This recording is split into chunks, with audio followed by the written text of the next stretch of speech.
축복된 가을절기 대속제일 대성회가 또 돌아왔습니다. 오늘 대속제일은 성력 7월 10일에 또 당하는 그러한 절기로서 하나님께서 축복하시고 또 허락하신 그러한 절기가 되겠습니다. 그 유래와 그 과정을 살펴보게 되면 모세가 첫 번 십계명을 받아가지고 시내산에서 내려올 때 이스라엘 백성들이 금송아지 우상을 숭배했던 그 같은 일이 있었습니다. 첫 번 가지고 왔던 십계명의 그 돌비를 모세는 산 아래 던져서 깨트리게 되고 그날 금송아지 우상 숭배했던 3,000명이나 되는 사람들이 죽임을 당했던 기록이 있습니다. 그 후 이스라엘 백성들은 다시는 그 같은 어떤 죄를 범하지 않겠노라는 각오와 또 결심을 가지고 하나님께 또 자복하는 마음으로 회개 또 기도를 올리고 모세가 두 번째 십계명을 받으러 성력 6월 1일 날 시내산에 이제 두 번째 올라가서 40일간을 또 금식에 또 들어갔습니다. 또 금식 기도 후에 하나님께서 40일 만에 모세에게 두 번째 십계명의 돌비를 허락하시고 모세는 그 십계명을 받아 가지고 성력 7월 10일에 내려오게 됩니다. 그날이 바로 오늘이 되겠습니다. 그래서 하나님께서 이스라엘의 모든 죄를 용서해 주셨다는 이와 같은 그 의미로서 해마다 성력 7월 10일이면 이 대속제일을 기념하게 하시고 대속제일 열흘 전에 나팔을 불어서 조석으로 또 기도하는 시간을 가졌고 오늘 대속제일을 또 맞이하게 되었습니다. 자, 그렇다면 이 대속제일에 얽힌 그 진리의 말씀을 레위기서 16장에서 한번 살펴보면서 구약과 신약에 등장하는 하나님의 대속의 크신 은혜 가운데 나아가 보도록 합시다. 레위기 16장 5절의 말씀 보시면 이스라엘 자손의 회중에게서 속죄 제물을 위하여 수염소 둘과 번제물을 위하여 수양 하나를 취할지니라. 아론은 자기를 위한 속죄제에 수송아지를 드리되 자기와 그 권속을 위하여 속죄하고 또 그 두 염소를 취하여 회막문 여호와 앞에 두고 두 염소를 위하여 제비를 뽑되 한 제비는 여호와를 위하고 또 한 제비는 아사셀을 위하여 할지며 아론은 여호와를 위하여 제비 뽑은 염소를 속죄제로 드리고 아사셀을 위하여 제비 뽑은 염소는 산대로 여호와 앞에 두었다가 그것으로 속죄하고 아사셀을 위하여 광야로 보낼지니라. 대속제일에 제사장들을 위해서는 송아지 제물을 하나님께 드리게 됩니다만 백성들을 위해서는 두 마리의 그 수염소를 이제 뽑게 됩니다. 그 제비를 뽑아서 하나는 아사셀을 위해서 하나는 속죄제 그 제물로서 사용하게 되는데요. 그 아사셀 수염소에게 1년 동안 지었던 모든 그 죄와 허물들을 반수해서 결국 광야 무인지경으로 이제 보냄으로써 대속제일의 모든 절기의 행사가 이제 끝이 나게 되어 있습니다. 백성들이 1년 동안 지었던 모든 죄와 허물들은 항상 성소로 옮겨갑니다.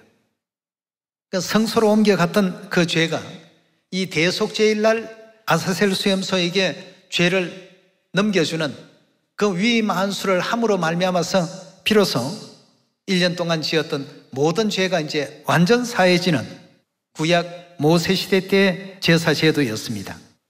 우리 계속해서 거기에 대한 내용을 15절의 말씀 계속 한번 보도록 하겠습니다.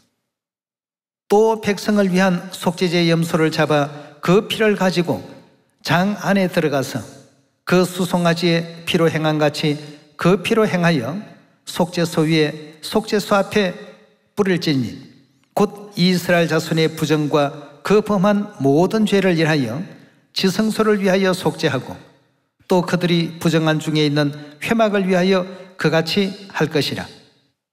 그가 지성소에 속죄하러 들어가서 자기와 그 권속과 이스라엘 온 회중을 위하여 속죄하고 나오기까지는 누구든지 회막에 있지 못할 것이며 그는 여호와 앞 단으로 나와서 그것을 위하여 속죄할지니 곧 그 수송아지의 피와 염소의 피를 취하여 단 귀퉁이 뿔에 바르고 또 손가락으로 그 피를 그 위에 7번 뿌려 이스라엘 자손의 부정에서 단을 성결케 할 것이요 그 지성소와 회막과 단을 위하여 속죄하기를 마친 후에 산염소를 들이되 아론은 두 손으로 산염소의 머리에 안수하여 이스라엘 자손의 모든 불의와 그 범한 모든 죄를 고하고 그 죄를 염소의 머리에 두어 미리 정한 사람에게 맡겨 광야로 보낼지니 염소가 그들의 모든 불의를 짊어지고 무인지경에 이르거든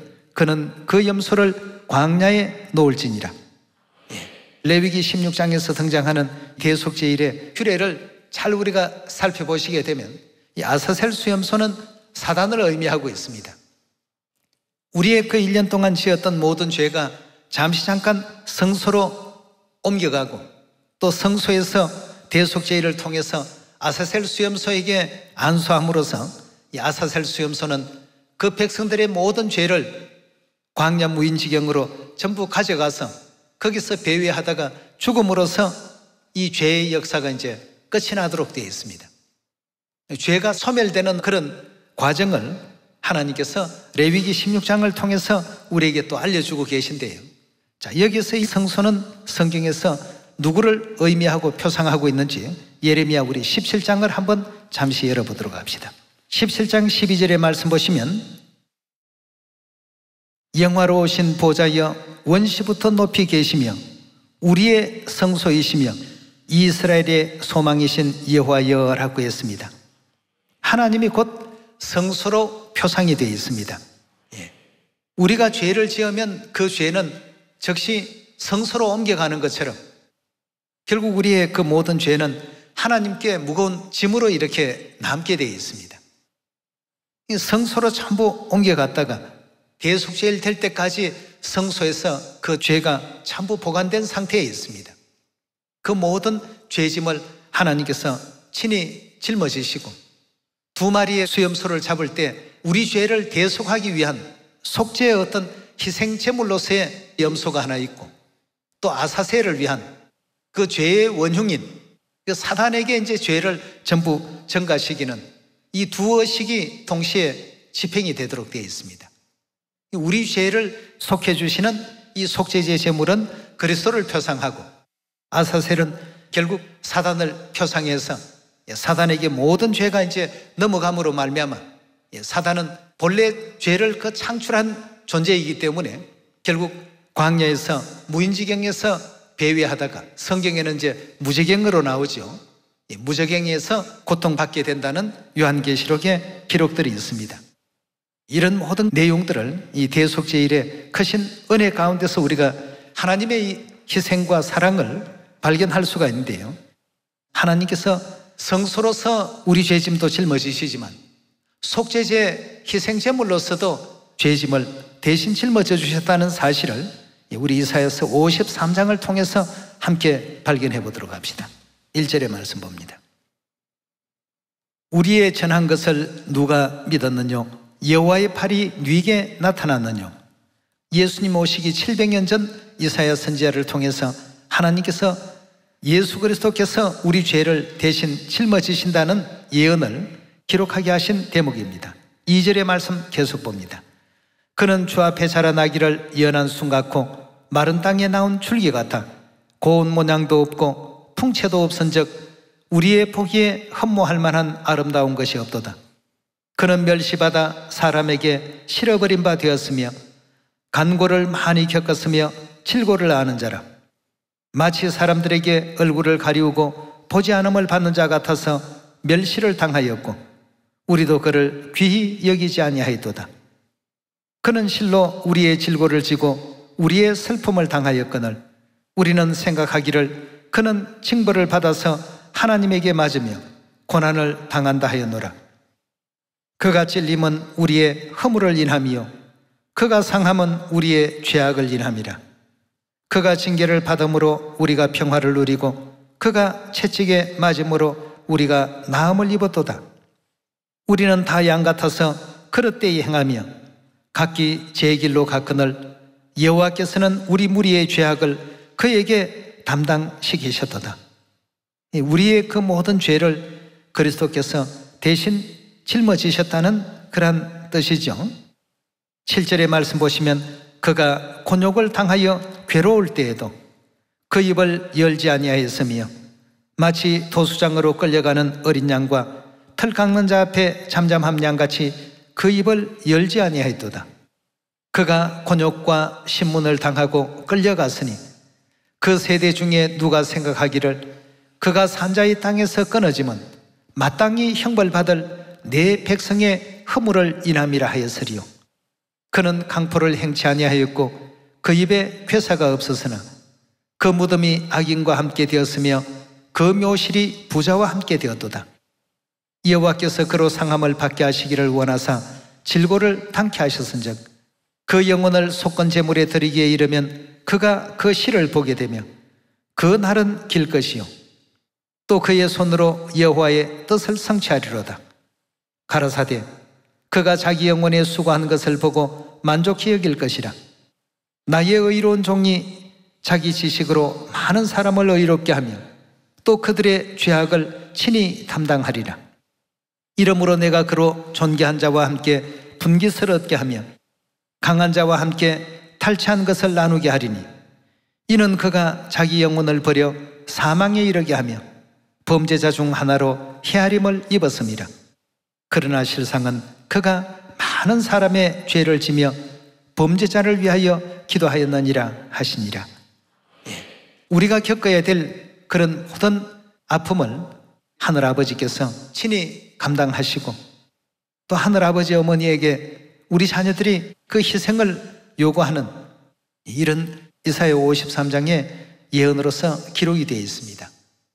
우리는 죄사함 하니까 절기 한번 지키면 죄를 그냥 사해 주는 것 같지만 그 죄가 소멸되기까지의 그 과정은 내 짐이 가벼워지는 만큼 누군가가 내 짐을 대신 지금 짊어져 주고 있습니다.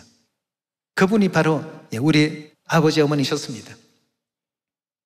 1500년 동안 그 장관 시간 속에 번제단에 항상 올랐던 그 모든 짐승은 결국 하늘아버지, 하늘어머니의 희생을 보여주기 위해서 그런 희생제사가 있었던 것 아니겠습니까? 도살할 양같이 늘 죽음의 사선을 넘는 그런 아픔을 항상 우리는 하늘아버지, 하늘어머니께 전가시키는 이 같은 일을 수천 년간 해왔다는 사실을 다시 한번 생각한다면 다시 한번 아버지, 어머니께 우리 죄에 대해서 진정 어린 회개의 그 역사가 또 일어나야 되겠습니다. 그리고 진정한 회개라고 하는 것은 두 번 다시 그런 죄를 짓지 않는 것이 참된 회개가 아니겠습니까?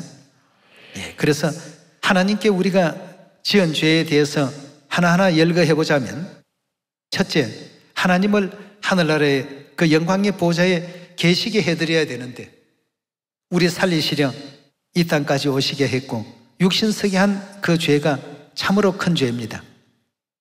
두 번째가 십자가에 못 박히게 한 그 죄가 굉장히 또 큰 죄입니다.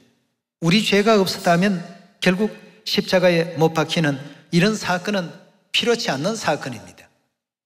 그 다음 채찍질 당하게 한 죄, 주먹질 당하게 한 죄, 뺨을 맞게 한 죄, 조롱과 멸시를 당하게 한 죄, 속옷을 제비 뽑히게 한 죄, 가시 멸류관을 또 서게 한 죄. 오늘 이 대속죄를 통해서 지난 시간들을 다시 한번 되돌아보면서 우리가 이런 죄인 되었을 때에도 우리를 버리지 아니하고 끝까지 그 사랑을 보여주셨는데 우리는 우리에게 당하는 조그마한 아픔만 있어도 금방 하나님을 버려버리고 또 하나님과 더불어서 맺은 언약을 아주 가볍게 생각해버리는 그런 경우가 우리 일상에서 얼마나 많이 벌어지고 있습니까? 다시는 그런 죄에 연루되지 않는 우리가 또 되어야 되겠고 하나님께서 흘려주신 이 십자가의 보혈의 피를 그냥 단순하게 그림이나 영화의 한 장면으로서만 생각할 것이 아니고 그 아픔과 그 처절한 고통에 함께 동참할 수 있는 그런 여러분과 제가 꼭 되셔야 되겠습니다. 그래서 이사야 53장에도 그가 우리의 죄악을 친히 담당하시고 그가 찔림은 우리의 허물을 인하며 그가 상함은 우리의 죄악을 인함이라. 전부가 보니까 내 죄 때문에 그런 일들을 전부 겪으시고 당하셨습니다. 이런 내용들을 우리가 생각하게 된다면 범사마다 그 십자가의 희생이라는 단순한 글자로서만 하나님의 그 아픔을 표현하기보다는 정말 내가 있어야 될 그 자리에 나를 살리시려 아버지 그 자리에 대신 가시고 어머니 나 대신 그 속죄 희생제물이 되셔서 그 불타는 그 번제단 위에 날마다 그 오르셨다는 것을 오늘 이 대속죄를 통해서 아버지 어머니의 희생과 우리 위한 그 사랑과 또 수고를 결코 잊지 않는 우리 모두가 반드시 되어야 되겠습니다. 에베소 우리 1장으로 넘어가 보겠습니다. 에베소 1장 7절의 말씀 보시면 우리가 그리스도 안에서 그의 은혜의 풍성함을 따라 그의 피로 말미암아 구속 곧 죄사함을 받았다. 여기서 그의 피로 말미암아 하는 것은 굉장히 말씀을 순화시킨 내용입니다. 그의 처절하신 죽음이 우리로 하여금 구속을 받게 만들어 주셨고 죄사함을 받게 만들어 주셨습니다. 우리가 치러야 될 어떤 죄의 대가를 또 죄의 그 모든 그 보응을 아버지께서 대신하시고 어머니께서 대신하셨다는 것을 구약의 그림자의 그 역사 속에 전부 보여주지 않았습니까? 날마다 오전, 오후 상번제 기도 시간이 뭐 하는 시간입니까? 아버지께서 또 하늘 어머니께서 우리 죄를 대신해서 죄를 사함 주기 위해서 죽음과 희생의 그 피를 뿌리시고 번제단에 제물이 되어주시는 시간이 오전 기도 시간이고 오후 기도 시간입니다. 안식일 제물이 되어주신 것도 마찬가지입니다. 오늘 대속죄일에 제물이 되어주신 것도 마찬가지입니다. 그런 그리스도의 어떤 희생에 대한 내용을 누가 우리를 그리스도의 사랑에서 끊으리요? 환난이나 핍박이나 또 공고나 기근이나 적신이랴. 그 어떤 내용으로서도 우리를 그리스도의 사랑에서 끊을 수 없다. 사도 바울이 그렇게 순교까지 당하면서 믿음을 지켰던 그 이유가 하나님께서 우리를 위해서 어떤 희생과 사랑을 보였는가에 대한 이 진리를 올바로 깨달았기 때문입니다. 그러니까 초대교회 성도들은 순교하는 걸 당연시했고 그리스도를 위해서 핍박받고 고난받는 것을 굉장히 참 큰 어떤 영광으로 생각했습니다. 그런데 우리는 하나님을 믿다가 믿음의 어떤 길에서 조그마한 어떤 장애물이 생기고 불편한 상황이 생기게 되면 그걸 피하려고만 자꾸 이렇게 생각하는 경향이 있습니다. 아버지의 그 희생을 생각해 본다면 내 죄 때문에 당하신 그 길인데 내 죄로 말미암아서 빚어진 그 같은 일들인데 이런 어떤 은혜를 생각하게 된다면 우리 앞에 당도하고 있는 시련과 또 핍박과 또 환난과 이런 것이 사도 바울의 그 믿음과 같이 누가 어떤 그 조건을 가지고도 우리를 그리스도의 사랑에서 결단코 끊을 수 없다. 이런 어떤 그 믿음으로 나아갈 수 있는 우리의 또 자세가 되어야 되겠습니다. 십자가에 흘리신 보혈의 피의 그 의미를 이해하지 못하기 때문에 쉽게 그리스도를 포기하고 쉽게 그리스도를 떠나고 쉽게 신앙을 멀리하는, 그래서 장차 영원한 천국에도 돌아가지 못하는 이런 안타까운 일들이 벌어져서는 안 되지 않겠습니까? 우리 살리시려 이 땅까지 오셨고 내 죄 때문에 이 땅에 오셔서 사람들의 조롱과 핍박도 마다하지 아니하시고 37년 복음의 생에 그렇게 걸어가시고 하늘어머니 지금까지 이 땅에서 또 연로하신 몸을 이끄시면서도 우리 시온의 전 세계 자녀들을 다 이렇게 보살피시고 또 돌보고 계시는 것 아니겠습니까? 이런 내용들을 이 대속죄를 통해서 다시 한번 또 깊이 아로새겨서 바울이 왜 그런 얘기를 했고 베드로가 왜 죽을 때 내가 어찌 그리스도와 똑같이 그렇게 서서 십자가에 못 박힐 수 있겠느냐, 오히려 나를 거꾸로 매달아 달라, 이렇게 그 집행관들에게 당부를 해서 십자가에 거꾸로 매달려서 최후를 맞이했던 것은 그리스도께서 우리를 아껴주시고 그 죄악을 담당해 주신 그 은혜를 생각했기 때문에 하나님께서 우리 위해서 걸어가셨던 그 희생의 길을 생각하니까 이런 어떤 고난과 아픔은 아무것도 아니다는 것을 늘 그렇게 생각해 왔던 것입니다. 이번 또 대속죄를 통해서 그런 신앙을 우리 속에 다시 한번 자리시킬 수 있는 우리 모두가 반드시 되셔야 되겠습니다. 그래서 에베소 1장 7절에도 그의 피로 말미암아 구속고 죄사함을 받았다는 것은 그의 처절한 희생과 우리 위한 죽으심이 결국 우리로 구속받게 만들었고 죄사함을 받게끔 만들었다는 그런 의미가 되겠습니다. 그의 피 하는 것은 그의 죽음입니다. 그 죽기까지 어떤 마음으로 죽으셨는지 우리 수많은 자녀들의 죄짐을 혼자 친히 감당하시면서 잠잠한 양같이 그 순간에도 입을 열지 아니하셨더라고 표현하고 있지 않습니까? 너희들 때문에 내가 이 고통을 당한다 이런 말씀이 없으셨습니다. 묵묵히 자녀들의 모든 죄를 대신 짊어지시고 그 아픔을 안으로 홀로 사기시고 고통을 내면에 담으시면서 묵묵히 걸어가신 그 아버지의 그 참 무겁고도 묵직한 그 사랑을 우리가 이 십자가라는 그 의미를 마음 가운데 다시 한번 되새기시면서 이 사도들과 초대교회 성도들이 사마리아 땅끝까지 왜 목이 터져라 아버지를 자랑하고 또 증거하고 순교당하는 어떤 상황 속에서도 그 복음의 어떤 역사를 놓지 않았던 그 이유들을 우리가 분명히 깨달아야 됩니다.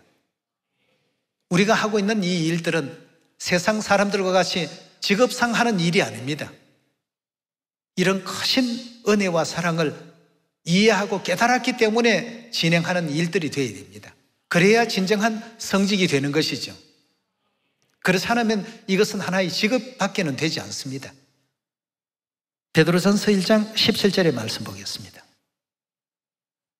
외모로 보시지 않고 각 사람의 행위대로 판단하시는 자를 너희가 아버지라 부른즉 너희의 나그네로 있을 때 두려움으로 지내라. 너희가 알거니와 너희 조상의 유전한 망령된 행실에서 구속된 것은 은이나 금같이 없어질 것으로 한 것이 아니요 오직 흠없고 점없는 어린 양 같은 그리스도의 보배로운 피로 한 것이니라 하고 했습니다. 결국 아버지의 이와 같은 죽으심이 희생이 모든 망령된 행실들 가운데 속해 있던 우리 조상들이나 우리나 다 그 가운데서 건져주시고 구속하게 된 하나의 큰 동력이 되었다는 것을 다시 한번 마음 가운데 명심하셔야 되겠습니다. 요한일서 4장으로 넘어가겠습니다. 4장 7절의 말씀 보겠습니다. 사랑하는 자들아 우리가 서로 사랑하자. 사랑은 하나님께 속한 것이니 사랑하는 자마다 하나님께로서 나서 하나님을 알고 사랑하지 아니하는 자는 하나님을 알지 못하나니 이는 하나님은 사랑이심이라. 하나님의 사랑이 우리에게 이렇게 나타난 바 되었으니 하나님이 자기의 독생자를 세상에 보내심은 저로 말미암아 우리를 살리려 하심이라 하고 했습니다. 우리를 살리시고자 이 땅까지 오셨고 살리시고자 십자가에 못 박히시고 희생당하신 우리 하나님의 그 모습을 요한일서에서 이렇게 기록을 했습니다. 10절의 말씀 보시면 사랑은 여기 있으니 우리가 하나님을 사랑한 것이 아니요 오직 하나님이 우리를 사랑하사 우리 죄를 위하여 화목제로 그 아들을 보내셨습니다.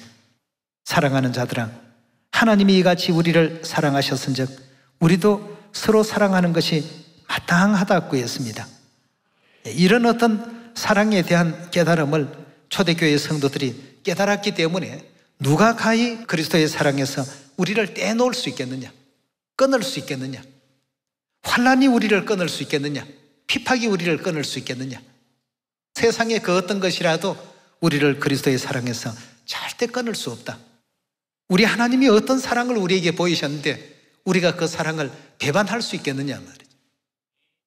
해마다 우리는 대속죄일을 지킵니다.